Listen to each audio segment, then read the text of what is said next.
Hi everybody, welcome to Best of British Blackwell. Thank you for tuning in again. Earlier in the week I put a post on my Facebook page asking what you would like me to put into a steamed suet pudding. By far the winner was steak and kidney, so I am going to make today a lovely steak and kidney steamed suet pudding. Very easy to make, does require a little bit of time, it's not as quick as some of the recipes that I've shown on here. You don't have to put kidney in it either. Obviously the viewers want to see how to cook a steak and kidney pudding, so I'm going to do that, but essentially you can put any ingredients in here. Come over, have a look at the ingredients that we got, and then we'll make a start. So here are our main ingredients. Let's start with the meats. We've got some lovely stewing steak here. We've used this before. This is the same beef cut that we used in our steak pie. We've got some lamb's kidneys here. Not everybody's cup of tea. I know there's a lot of people out there that don't like offal, but actually if you've never tried them before, really give them a go. They are really nice, lovely piece of meat. And when you actually put them inside a suet pudding, you know, the taste is kind of combined with all of the other ingredients. So it's really nice. I'm going to show you how to prepare these for our pudding just in a moment. We're going to be using half a chopped onion, finely chopped. I'm going to be putting some mushrooms in my pudding as well, just to bulk that flavour out a little bit. We've also got here some butter and some lard. We've got some plain flour. There we go, plain flour. We've got some salt. We've got some baking powder. We've got some suet, which is shredded beef fat.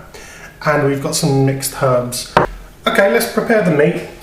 We'll start with the beef first. Much like we did for our beef pie, we're going to leave the chunks of meat quite big. So fairly big chunks, I would say between 1 and 2 inches cubed. This is nice and lean actually, there's not a lot of fat on here. If you do have some little fatty bits on there, just trim them off. You don't really want those in the pudding. You certainly don't want any sinew in there either. So that's the beef pretty much prepared. Now we're moving from red meat to offal now, so we need to wash our hands and we need to wash this board. So before I get any complaints, I'm going to do that. Beef has been put to one side. Now the kidneys. These are lamb kidneys, you could use beef kidneys. Honestly, your local supermarket might not actually sell these anymore. You might have to go to your local butcher's, which is where I got these from. I got a little half section of a kidney here, and what you can see, I hope, is that just on the inside, you've got this little white vein in there. It's absolutely vital that we cut that out. So, nice sharp knife. You could even do this with a little pair of scissors, actually, if you wanted to, but I find doing it with a knife is a little bit easier. You just cut this vein out and make sure that there's no element of it left inside that kidney. We'll trim that up a little bit more. I'll show you how we prepare a whole kidney. Get your knife, cut it in half, straight down the middle, and then it exposes that little white vein, as you can see. And what we need to do is get that out. So it's just a matter of getting the knife around the outside of it, just minding your fingers as you do that, and cut that vein out. We're going to be chopping these kidneys up fairly small anyway, because you don't want them to be you know, too big in here. So don't worry about trimming the kidneys too much. It doesn't need to be pretty. You just need to get that sinew out. But there you go. That's one that's kind of prepared. There is a little bit more vein in there, which I will attempt to get out. There we go. Kidneys are prepared. What we do with these is we place them into a bowl. We're going to cover them over with a little bit of cling film because we're not going to use these immediately. I am going to slow cook this pudding today, and I'm going to slow cook the contents of the pudding today as well. Kidneys don't really react that well to slow cooking. They kind of tend to fall apart or turn into kind of rubbery kind of textured meat. So what we do is we just cover these over, place them to one side. What we're going to do now is bring the beef back, and as you can see with the beef, what I've done is I've placed it into a bowl with some plain flour in there. What we're going to do now is season this. We take some black pepper,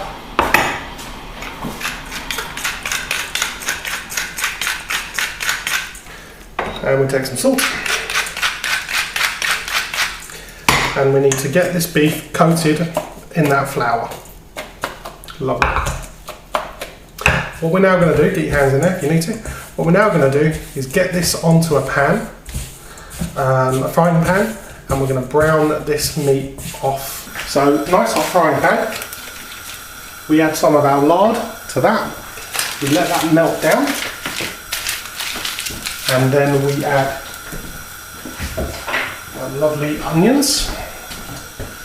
Get those on the go. Just let this melt down. Get your onions straight in there. We're going to let those fry off and brown off. And once they go a little bit translucent, then we'll add our beef in there. Lovely. So the onions are well on the way.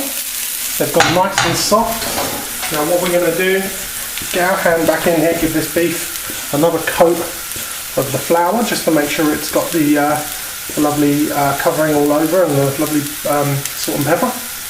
Let me just add these pieces of beef in with the onion. It's going to give it a nice colour, and also it's going to help us thicken the gravy inside the pudding a little bit later. Final touch is some Worcester sauce. Okay, so we're getting there. I'm very happy with the colour on that meat now. It's browned off enough. The onions are starting to turn a lovely golden colour. What we're going to do now is place this into a slow cooker. As you'll notice, the slow cooker is now on. What I've added into that is 1 OXO cube or a stock cube, and I've mixed that with the remainder of the flour from the bottom of the bowl that I mixed this beef with. So there's a little bit of flour, a little bit of OXO cube in there, and then all you do is just add your meat. I'm only adding it in bits and pieces like this so it doesn't splash. Just get them nice and evenly plotted around the bottom of this pot. It doesn't need much more juice than that. And like I keep saying, the flour is going to thicken this up, make it into a nice gravy. And then what we do is we get our onions in there as well. Once that's all inside, you whack the lid on top and you leave that to slow cook for between 4 and 8 hours. 4 hours on the high setting, 8 hours on the low setting, 6 hours on a medium setting. You want that beef stewing in its juices. It will come out nice and succulent. While that's cooking away, we will start to make the suet pastry now. While our beef is cooking away, I am going to make a start on the suet pastry, and for that you will need some plain flour. I'm going to just do this by eye. The measurements would probably be 2 parts plain flour to 1 part suet, beef suet. You can use vegetarian suet if you want to. I don't really see the point, seeing as I'm using chunks of beef and kidney anyway, so this isn't vegetarian. I suppose if you made a sweet suet pudding or a vegetarian pudding, you would want to use some vegetarian suet. So I'm just going to go by look and feel here. But as I said, 2 parts flour to 1 part suet. I've got 2 lots of suet here, 1 packet I need to use up, which is in there, and my second packet, which is here. What we're also going to add into this is some seasoning and some mixed herbs as well. Let's get the rest of the suet in there. That looks about right to me. Put that to one side. Make sure we get everything in here. What I also want to add is some salt and some pepper and some mixed herbs. That's going to give this pastry a nice added flavour. And then finally we add just a little bit of baking powder in there as well. Now that's it essentially. What you need to do now is get some cold water and just gradually add your water and stir. I stir it with a nice blunt butter knife just to make sure that I don't kind of clump everything together too quickly. And as you can see, it almost immediately starts to form a pastry. And what you're looking for is a kind of dry pastry. You're not looking for anything similar to short crust pastry or anything like that. You just want them to start to bind together, the ingredients, until you can get your hand in there and start to work it into a bowl, that you can start to think about rolling out into a shape. So we're not far off the point where I'm going to get my hand in there now. I'm going to add a little tiny bit more water and then start to mix that in. How about that for pastry? By the magic of television. What we're going to do now is, as I said, leave this to one side. We don't need this until we're ready to fill our pudding dishes. We're about 4 hours into the slow cooking process for the beef, and now we're ready to start cooking our kidneys. So set aside a pan, get it nice and hot, a little corner of your lard or cooking fat in there, and let that melt down and get nice and hot. Pan is sizzling away nicely. Now we get our kidneys that we prepared earlier, add them straight into that pan. As soon as they hit the pan, they're going to start to change colour. The purpose of giving them a fry off is to give them a nice colour. We add some seasoning, some black pepper, and we add some Worcester sauce. And all we're looking to do really is sear these off. We've turned the heat down on them a little bit. Now they've taken on that lovely golden brown colour around the outside and a nice dark texture. We're going to turn this heat off and we're going to add these straight into our slow cooker. These now join our mushrooms, which I stuck in there about 15 minutes ago. We get our kidneys in there as well. Doesn't matter if a little bit of fat gets in there, that's not a problem. But as you can see, we've got this lovely gravy, lovely meat, and beautiful kidneys in there now. We're at the stage now where we're going to start to prepare the suet pastry and get it into our bowls here. What I've done straight away is got the suet pastry and put it onto a nice clean floured work surface. We're just going to roll it into a bit of a ball, get it into a sausage shape, and I'm going to cut a portion of it out. I'm going to say about that much there. So this piece is for this bowl, this piece is for this bowl because it's a bit bigger. I might just adjust that slightly and put that bit over there. So let's start with the bigger bowl first. What we're going to do off camera is butter the inside of these dishes here. Just get some butter and some tissue and make sure it's liberally spreaded with butter. And then you'll be okay to get the suet pastry in there and not have to worry about not being able to turn it out. Now, get the pastry in a ball on your work surface, and I would say cut, probably not even quite that much actually, about that much there for your lid that you're going to create for the top of this pastry tin. So you can whack that to one side. Now what we're going to do is roll this out.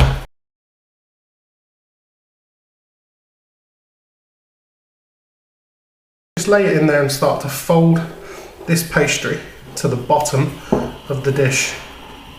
If you do end up with any gaps, fold them onto each other and just build them up into the dish like this. I hope you can see what I'm doing there. Just lining it in, making sure the pastry covers all around the outside and raises itself just over the top as well. Okay, so our suet pastry dishes are now ready and lined, and they're just waiting to be filled now. What you can do is you can leave these out if you want to. This pastry is, nothing's going to happen to this, it's not going to go anywhere. And it's not going to dry out at all. It doesn't really matter. They're ready to go. I'll show you us filling them a little bit later on, and then I'll show you how to cook them and steam them. Okay, let's move on to the section where we start to fill these lovely pudding dishes here. We'll start with doing them one by one.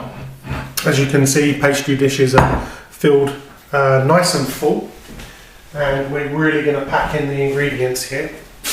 So I've allowed the meat and the kidneys and the mushrooms in there to cool, and all we're going to do is stick a layer into the bottom of the dish. I've had the gravy separated for this exact reason. We want to make sure there's plenty of gravy inside these dishes, and we want to make sure that these are nice and full. Nothing worse than breaking open one of these puddings and finding that there's hardly any in it. You certainly won't get that with any of my food.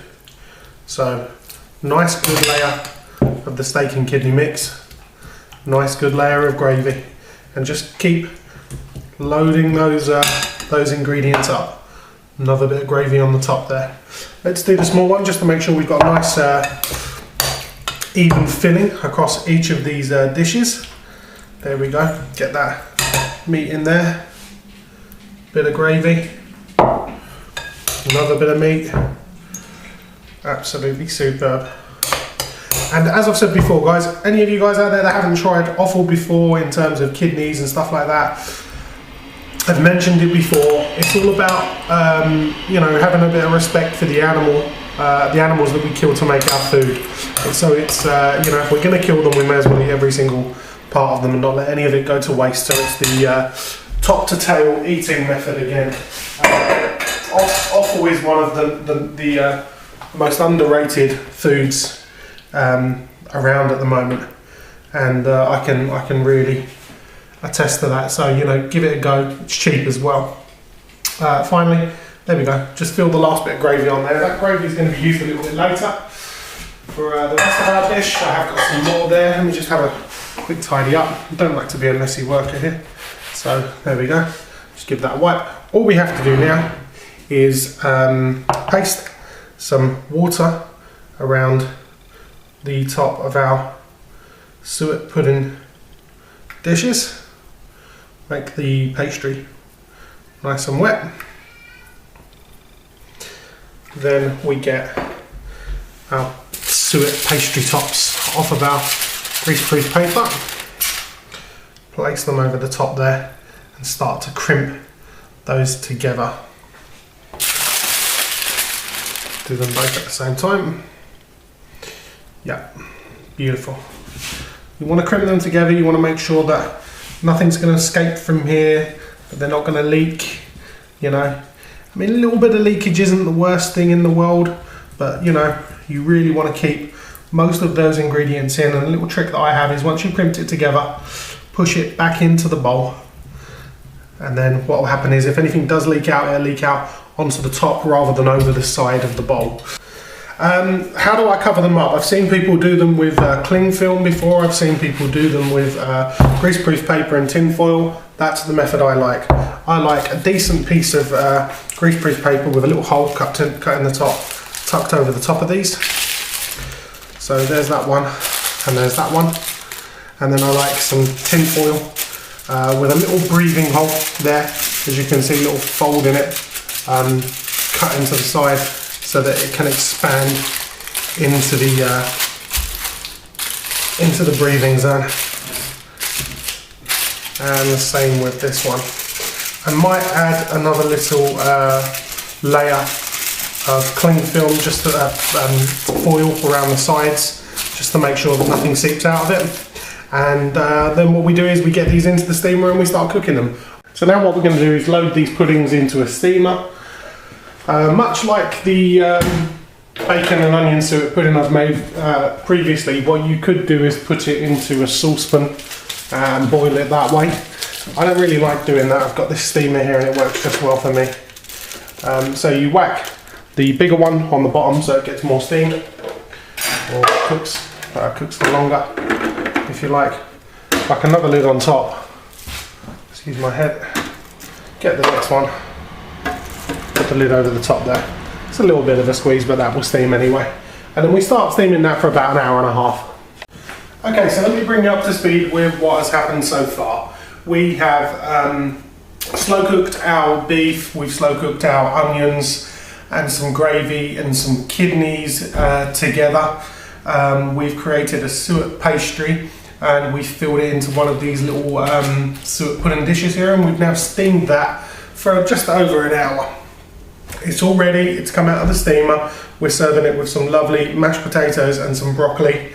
Now let's take the lid off and just take a little look at that. Let me see if I can get you a little close up on what we've got going on here. So the steak and kidney pudding is now pretty much complete. You will see that the top of the pudding there is exhibiting those wonderful